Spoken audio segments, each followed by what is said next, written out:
কারণ তাদের কিন্তু অবদান রয়েছে, যারা আপনার ধরেন জুলাই বিপ্লব ঘটিয়েছে বা জুলাই অভ্যুত্থান যেটাই না বলেন, না না তাদের না, কিন্তু অবদান শরীফ ভাই রয়েছে। আমাকে একটা সেকেন্ড, হ্যাঁ, তাদের কোনো অবদান না, অবদান ছিল, অবদান ছিল। তারা যদি 5ই আগস্টের পর 3 দিন সরকার ছিল না, ওই 3 দিন ভালো চলছে দেশ, এটা অবদান। আর ইউনূস সাহেব শপথ নেওয়ার পর তারা যে কর্মকাণ্ড করেছে তাদেরকে আমি ধিক্কার জানাই।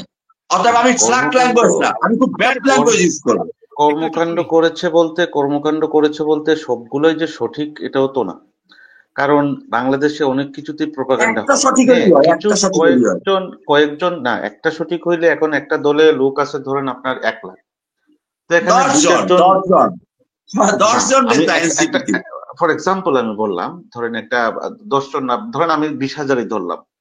তো এখানে নাই বিশ নাই হাজার নাই, জনের মধ্যে হয়তোবা 20 জন একটা ঘটনা ঘটিয়েছে। এখন দেখা যাইতে পারে এখানে তারা নিজেরা স্বপ্রণোদিত হয়ে এটা করেছে, অথবা কোনো এজেন্সির মাধ্যমে এই ঘটনাগুলি ঘটেছে, অথবা তাকে কেউ মোটিভেট করে এগুলি ঘটিয়েছে। বিভিন্ন ভাবে তো হইতে পারে। এখন কথা হচ্ছে আওয়ামী লীগ এটার কিন্তু জন্য যে বলতে পারে সবাই। যে আমাদের 4 কোটি, নো নো নো, শরীফ ভাই, সরি সরি ইন্টারাপ্ট করার জন্য। আওয়ামী লীগ কিন্তু আপনার বলতে পারে কথাটা যে আমি আমাদের বলছি, চার আমি কোটি আমি ভোটার আছে, আমি আপনার এর ভিতরে কথাতে আমি 20,000 আপনার লোক কথাতে ক্রাইম করতে আপনার পারে। কথাতে আসছি। আপনি যেটা বলতে চাচ্ছেন আমি সেটাও বলছি, আমি বলবো, আমি কথাটা বলবো আপনাকে। আপনি যেটা বলতে চাচ্ছেন যে এটা বলেই কিন্তু শেষ না।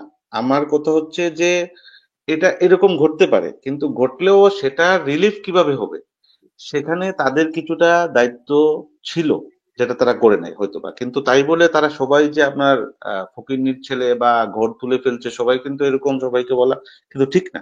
কিন্তু ওরা আমি কিন্তু ঠিক, ওদের আমি আমি ওদের বলবো এখন, আরে আচ্ছা, আমি জিয়া বলবো, ভাই, আচ্ছা আমি আপনি চেক বলেন। করেছি, জিয়া আমি জিয়া ভাই বাংলাদেশে থাকি, আমি জিয়া চেক ভাই, করেছি। জিয়া ভাই, একটু একটু বলতে দেন, আপনি আচ্ছা, আপনি যাই বলেন হোক, বলেন আপনি বলেন। বলেন, সমস্যা নাই। আমি যেটা মনে করি, আমার পয়েন্ট অফ ভিউ থেকে যেটা বলি, এখন কথা হচ্ছে যে হ্যাঁ, দুই একজন এরকম করতেছে, ঠিক আছে, এটা যে একেবারেই যে করে নাই তা না, এটা তো করবে। কারণ আমাদের বাংলাদেশি মানুষদের যে অভ্যাস আমরা তো জানি, আমরা সবাই যে একদম পীর ফকির হয়ে গেছি, পিরাউলিয়া হয়ে গেছি এরকম তো না, করবে। কিন্তু এটার জন্য দলের হাইকমান্ডে যারা আছে তাদের অনেক দায়িত্ববোধ থাকার কথা ছিল, এবং তারা এটা ইনিশিয়েটিভ নিয়ে ওদেরকে কিভাবে এটা শাস্তির আওতায় আনা যায়।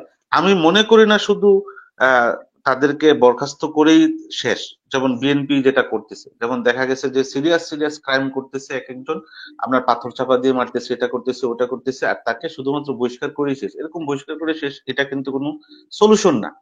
এদেরকে না, তার তো যদি ক্ষমতায় নেই। তারা, হ্যাঁ, যদি তারা নিজেদেরকে প্রমাণ করতে চায় যে আমরা দুর্নীতি মুক্ত, আমরা নতুন একটা বাংলাদেশ করতে চাই, আমরা নতুন একটা স্বপ্ন দেখাই সবাইকে, যে বাংলাদেশে কোনো অন্যায় অবিচার হবে না, আমরা বৈষম্যহীন সমাজ চাই, আমরা বৈষম্য বিরোধী ছিলাম এখনো আছি, এবং বৈষম্যহীন সমাজ চাই, তাহলে তাদের দলে যদি এরকম কেউ কিছু করে থাকে, তারা শুধুমাত্র বহিষ্কার করে দিয়ে বসে থাকা ঠিক না। তা আমি মনে করি তাদের আলাদা, এদেরকে কারা এরা, এবং এদের প্রোফাইল কি, এরা কোথা থেকে আসছে, এবং এদের বিরুদ্ধে এই দলগতভাবে মামলা করা উচিত, আমি যেটা মনে করি। এবং সেটা শুধু এনসিপির ক্ষেত্রে না, বিএনপিরও উচিত। তারেক রহমান সাহেব যদি এই উদ্যোগটা নিতেন, যে যারা এরকম কর্মকাণ্ড করবে তাদেরকে আমি দল থেকে তো বহিষ্কার করবই, এবং এই দলের একটা সেল খুলে দেওয়া উচিত, যারা এই এই সেল এদের বিরুদ্ধে কাজ করবে, মামলা করবে, যে এরা এইরকম কর্মকাণ্ড ঘটিয়েছে, এদের উকিল খরচ থেকে নিয়ে দল চালাবে। তাহলে আপনি দেখতেন চাঁদাবাজি, তারপরে এই যে দুর্নীতি যেটা বলেন, এটা কিন্তু র্যাপিডলি বন্ধ হয়ে যেত। এবং দলের যে জনপ্রিয়তা যেটা ছিল, বিএনপি বলেন, এনসিপি বলেন, আর জামাতে ইসলাম বলেন, এই এই যে জনপ্রিয়তায় কিন্তু ভাটাটা পড়তো না। কিন্তু ওনারা এগুলি করতেছেন না, এখন কেন করতেছেন না এখন ওনারাই জানেন, ওনারা হয়তোবা ভালো বুঝেন, এই জন্য শরীফ ভাই, করতেছেন না। এনসিপির ভবিষ্যৎ কি? এনসিপির ভবিষ্যৎ কি বলতে, ধরেন এনসিপি তো আসলে আহ, এদের প্রতি মানুষের অনেক আশা ছিল, এখনো আছে, এখনো যে নাই আমি তা কিন্তু বলি না, অনেক বেশি এখন নাই। এক্সপেকটেশন এনসিপি কে দিয়ে। আচ্ছা, এখন না নাই না, আপনি ইয়া বলতে ভাই, পারেন, হ্যাঁ, শরীফুল ভাই, কিন্তু আমি সরি যে, আমি হুম, ইন্টারাপ্ট করছি, এজন্য আমি দুঃখিত। আচ্ছা আপনি কি জানেন যে জনকণ্ঠ নিয়ে গেছে গতকালকে রাত্রে? আচ্ছা আচ্ছা আচ্ছা, ওইটা আপনি বলবেন, আমি বলি। এনসিপির প্রতি মানুষের অনেক আশা ছিল, এখনো আছে, হয়তো একেবারে শেষ হয়ে যায় নাই। কারণ হচ্ছে এরা একটা তরুণ প্রজন্ম, তাই না, একটা তরুণ প্রজন্ম, এবং এরা নতুন ভাবে বাংলাদেশকে গড়ার একটা স্বপ্ন দেখিয়েছে মানুষকে। হয়তো এখন মনে করতে পারে নতুন দল আর কি হবে, কিন্তু আপনি দেখেন ইমরান খান পাকিস্তানের যদি উদাহরণ দেখায়, পাকিস্তানে ইমরান খান কিন্তু স্বপ্ন দেখাইছে মানুষকে। শেখ হাসিনা যখন 2008-এ যখন নির্বাচন করে, তখন কিন্তু একটা স্লোগান ছিল, আপনার মনে থাকতে পারে হয়তোবা, সেটা স্লোগানটা ধার করেছিল এই আপনার আমেরিকান যে প্রেসিডেন্ট, একটা কি যে ছিল, কৃষ্ণাঙ্গ প্রেসিডেন্ট, নামটা ভুলে গেলাম, হ্যাঁ, আমেরিকার Barack Obama. Obama. Barack Obama. Barack Obama কিন্তু একটা টার্ম ইউজ করেছিল তখন, যে চেঞ্জ, আমরা চেঞ্জ করতে চাই। সেই চেঞ্জ, দিন বদলের রাজনীতি বলে কিন্তু শেখ হাসিনা তখন একটা বাজিমাত ঘটিয়েছিল। যদিও সেই নির্বাচন নিয়ে অনেক সমালোচনা আছে, আমি সেদিকে যাচ্ছি না। কথা হচ্ছে এই একটা স্বপ্ন দেখিয়েছিল এনসিপি, এরকম একটা স্বপ্ন কিন্তু দেখিয়েছিল মানুষকে। এখনো কিন্তু যে শেষ হয়ে গেছে আমি এটা বলি না, কিন্তু তাদেরকে আরো বেশি দায়িত্বশীল হইতে হবে। এই যে যারা এই যে লুটপাটের সাথে জড়িত হয়ে গেছে অলরেডি, বা তাদের, আমি মনে করি খুব কম সংখ্যক লোক, আমি তেমন বেশি মনে করি না, কিন্তু তাদের তাদের এই বিষয়গুলি হচ্ছে ফোকাস হচ্ছে বেশি, কারণ এখানে তাদের পিছনে অনেক লেগে গেছে অলরেডি। আওয়ামী লীগ তো আর আছেই তাদের পিছনে, বিএনপির মানুষরা লেগে গেছে। বিএনপির মানুষরা লেগে যাওয়াতে ধরেন এখানে বিএনপির অনেক মিডিয়া কাভারেজ আছে। এখন আওয়ামী লীগের যত মিডিয়া ছিল সব মিডিয়া কিন্তু এখন বিএনপিতে কনভার্ট হয়ে গেছে। এখন এরা কিন্তু এগুলাকে ফোকাস করতেছে, আবার বিএনপির যারা আছে আপনার দলবাদ, তারাও কিন্তু ফোকাস করতেছে। আওয়ামী লীগ তো আর ফোকাস করতেছেই, কারণ তাদের তো মেইন টার্গেট হচ্ছে এরা, কারণ এরাই হচ্ছে আওয়ামী লীগের মেইন টার্গেট, তারপরে হচ্ছে জামাত, তারপরে বিএনপি। বিএনপি কে এখন তারা এতটা ইয়ে করতেছে না, কারণ বিএনপির প্রতি তারা অনেকটা সফট। আপনি দেখে থাকবেন হয়তোবা অনেক ক্ষেত্রে আপনার ওই যে হাসান মাহমুদ, তারপর আরো কে, এরা কিন্তু এখন বিএনপির মানে ইয়েতে কথা বলতেছে, ফেভারে। তারা চাচ্ছে বিএনপির সাথে আঘাত করেই তারা যাতে আসতে পারে। তো সবার এখন হচ্ছে ফোকাসটা হচ্ছে এনসিপির প্রতি। জামাতের প্রতি ফোকাস হয়েও লাভ নাই, কারণ এরা তো একটা ক্যাডার ভিত্তিক দল। এরা এরা এদেরকে আপনি যত কিছুই, যত বলেন, যত কিছুই করেন, এদের যা আছে তাই আছে, এদেরকে আপনি এইগুলি বলে টলে কাজ হবে না। এখন কথা হচ্ছে যে এনসিপির প্রতি এই যে সবাই মিলে লাগছে না, তখন এদের আরো বেশি দায়িত্বশীল হওয়া উচিত ছিল।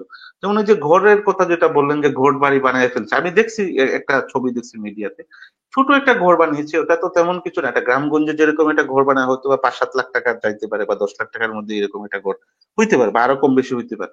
তো এরকম ঘর তো একটা মানুষ এমনি বানাইতে পারে, কেউ যদি বিডি লিস্টে থাকে তাও এরকম ঘর বানাইতে পারে। তো এই বিষয়গুলোকে ফুলিয়ে ফাঁপিয়ে অনেক বড় করা হচ্ছে। ঠিক আছে, তারপরে যেটা বললেন ডিসিএসপি কে কন্ট্রোল করছে, হ্যাঁ এটা কিছুটা সত্য আছে। তো এইগুলি করা, এগুলি থেকে এদেরকে বের হয়ে আসতে হবে। এগুলি থেকে বের হয়ে এসে, এবং ওই যে যেটা বললেন যে পিএস নাকি এপিএস এর যে এরকম একটা দুর্নীতি, এই বিষয়গুলো থেকে যদি ওরা বেরিয়ে আসতে পারে, তাহলে মানুষের আশাবাদ অনেক, আমি যেটা মনে করি, এবং পার্সোনালি আমি অনেক ভাবে দেখেছি, মানুষকে অবজার্ভ করেছি, যে মানুষের আশা কিন্তু এদেরকে দিয়ে ছিল, কিন্তু আস্তে আস্তে কিন্তু কমে যাচ্ছে। সেই জন্য মিশন ভাই যে প্রশ্নটা করলেন যে এদের ভবিষ্যৎটা কি, ভবিষ্যৎটা আসলে এটার উপরে ডিপেন্ড করবে। যে এরা যদি এখন সঠিকভাবে নেতৃত্ব দিতে পারে, মানুষকে যদি বুঝাইতে পারে যে আমরা আসলেই একটা সত্যিকারের বৈষম্যহীন বাংলাদেশ গড়তে চাই, এবং নতুন ভাবে আমরা তরুণ প্রজন্ম, আমরা দুর্নীতিমুক্ত থাকতে চাই, আমরা সেই আগের জামানার মান্দাতা আমলের যে বুইরারা যেরকম দেশ চালিয়েছে ওই রকম না, আমরা এখন নতুন ভাবে দেশটাকে সাজাবো, নতুন ভাবে দেশটাকে আমরা, যেখানে কোনো ধরনের বৈষম্য থাকবে না, যেখানে আমরা সবার কথা শুনবো, আমরা প্রত্যেকটা তৃণমূল পর্যায়ের মানুষের কথা শুনবো, এইরকম পর্যায়ে যদি ওরা করতে পারে, ডেফিনেটলি ওদের ভবিষ্যৎ ভালো আমি মনে করি। কিন্তু যদি এটা না করে, তাহলে ওরা নিজেরাই ধরেন ডুববে, এবং দেশের মানুষকে ডুবাবে, বা দেশের মানুষের আর কোনো উপায় থাকবে না। ওই ঘুরে ফিরে দেখবেন বিএনপি, আওয়ামী লীগ, এই দুই দল ছাড়া তো আর কোনো কিছু নাই। মানুষ মানুষ কি করবে? ভোট আসবে, ভোট কেউ টাকা দিয়ে দিবে, কেউ ধরেন আহ দলবাজ, কেউ অন্ধভক্ত, কেউ দলকানা, আর কেউ আছে 500 টাকা, 1,000 টাকা পেয়ে ভোট দিবে। ওই যেরকম ছিল ওই রকমই থাকবে। আবার এখন দেখবেন আপনি যে বিএনপিও কিন্তু চাচ্ছে যে আগের সংবিধান, আগের সেট আপ সবকিছু ঠিক থাকুক, শুধুমাত্র তারেক রহমান সাহেব এসে বসবে, বসে সেই আগের সবকিছু ঠিক, আর এখন শুধু উনি প্রধানমন্ত্রী হবে, আর আগের মতো করে দেশ চালাবে। তো এরকমই চলতে থাকবে, কিছু করার তাহলে নাই দেশের। পরিবর্তন কি হলো? কোনো পরিবর্তন নাই তো। এরকম যদি হয়, এবং এরকম হওয়ার পথে, কিন্তু এখন এখন যদি এখন যে অবস্থার মধ্যে গিয়েছে, এরকমই হওয়ার পথে। তো এরকম হওয়ার পথে হলে তো কিছু করার নাই। এখন কি করবে মানুষ? সাধারণ মানুষের তো কিছু করার নাই। এখন আমাদের দেশে হচ্ছে আসলে নেতৃত্বের সমস্যাটা। এমন কোনো মানুষ, এমন কোনো নেতৃত্ব আসতেছে না নিচে থেকে, যিনি নিজেকে সৎভাবে উপস্থাপন করবে।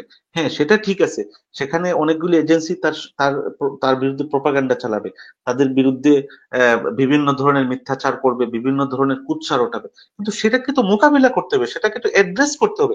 সেটাকে চুপ মেরে বুকে কুলু পেটে বসে থাকলে তো হবে না। যেমন এনসিপি এখন যদি বুকে কুলু পেটে বসে থাকে, এটাকে ইগনোর করে যায়, তাহলে তো মানুষজন ভাববে তাহলে তো মনে হয় ব্যাপারটা আসলে সঠিক। এখন ধরেন যাদের বিরুদ্ধে আপনার এইরকম আহ অভিযোগ এসছে, তাই না, তাদের বিরুদ্ধে তাদের অ্যাকশনটা কি? শুধুমাত্র কি বহিষ্কার করে শেষ? বিএনপির মতো তো বহিষ্কার করে শেষ করলে কি হবে? তাদের কাছে তো আরো কিছু আশা করে মানুষ। তাদেরকে বহিষ্কার করে তাদেরকে বিচারের আওতায় আনার যত ধরনের মেকানিজম আছে, এই মেকানিজম গুলি ইউজ করে তাদেরকে বিচার করতে হবে, নতুন একটা নজির করতে হবে। মানুষ যাতে মনে করে যে না, এখানে দুর্নীতি করে মানুষ এভাবে পার পাওয়া যাবে না, এই দলে আসলে দুর্নীতি করা যাবে না, এইরকম কিছু একটা করতে হবে। এরকম যদি আপনি যদি ওই বিএনপির মতো, ওই আওয়ামী লীগের মতো যখন ধরা পড়লো তখন কিছু কিছু আমতা আমতা করে আপনি একটু শুধু বহিষ্কার করে দিলেন, তারপরে কয়দিন পরে আবার দলে ঢুকে গেল, তাহলে তো মানুষ কি ভাববে? ওই আপনি যা বিএনপি তা, আওয়ামী লীগ তা, ওই জামাতো তা, তাই না? তাহলে তো আর কিছু হইলো? তাহলে তো কিছু হবে না। তো এরকম করে তো তাহলে ভবিষ্যৎটা আপনি, আপনি নিজের ভবিষ্যৎটা নিজে অন্ধকার করলেন।